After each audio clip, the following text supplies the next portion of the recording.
पत्रकार बांधवांना विनंती, कार्यक्रम आपल्याला वेळेत सुरू करायचा. कार्यक्रमाची बरीच चर्चा झाली, काही जणांचा विरोध आहे असं सुद्धा म्हणण्यात आलं. तुम्ही कार्यक्रमात दाखल झालेला आहात, विद्यापीठाचे सुद्धा आपल्याला काही महत्त्वाचे अधिकारी तुमच्यासोबत पाहायला मिळतात. नक्की विरोध कशासाठी होतो? मला या संदर्भात एवढीच कल्पना आहे की सावित्रीबाई फुले पुणे विद्यापीठानं छत्रपती शिवाजी महाराजांच्या जयंतीनिमित्त जे व्याख्यान आयोजित करायचं होतं त्यावेळी विद्यार्थ्यांनी ही मागणी केली होती.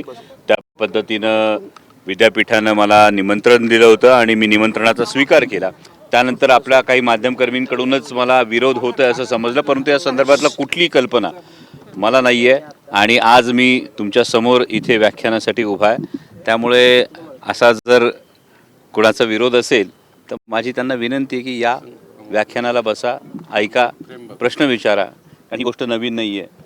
ज्या छत्रपती शिवाजी महाराजांच्या विषयी बोलायला येतोय त्या छत्रपती शिवाजी महाराजांना खुद्द राज्याभिषेकाला सुद्धा विरोध झाला आहे. याच पुण्यात त्यांचा अश्वारूढ पुतळा उभारण्याला सुद्धा विरोध झाला आहे आणि पहिला पुतळा उभारण्यालाही विरोध झाला आहे.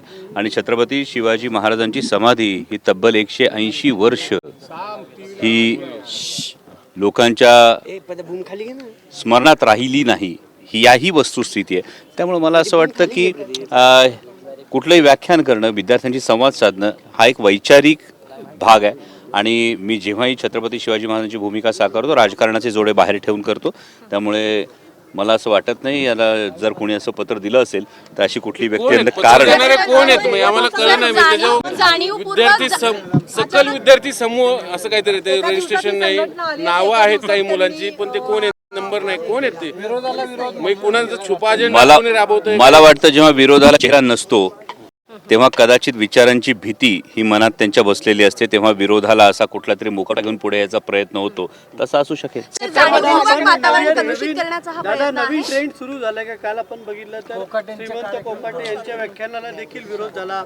आज तुमच्या व्याख्यानाला पत्र दिलं गेलं. त्यासाठीच माझी आपल्याला विनंती की जरूर आत या, व्याख्यान आपल्याला वेळेत सुरू करायचं. विद्यार्थ्यांनी राजकारण करण्याचा प्रयत्न झालाय असं वाटतं, वातावरण कलुषित करते.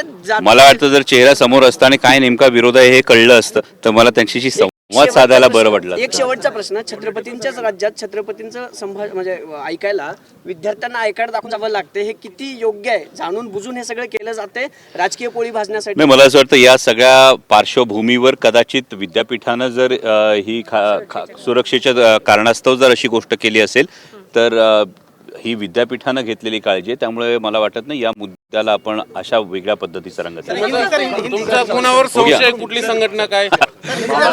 छत्रपती मांडत असताना बाबा कधी कुणाला घाबरायचं नसतं, कधी कुणाचा इतर विचार करायचा नसतं. जोपर्यंत तुम्ही प्रामाणिकपणे छत्रपती मांडताय ना तोपर्यंत कुणाच्या बापाला या महाराष्ट्रात घाबरायचं कारण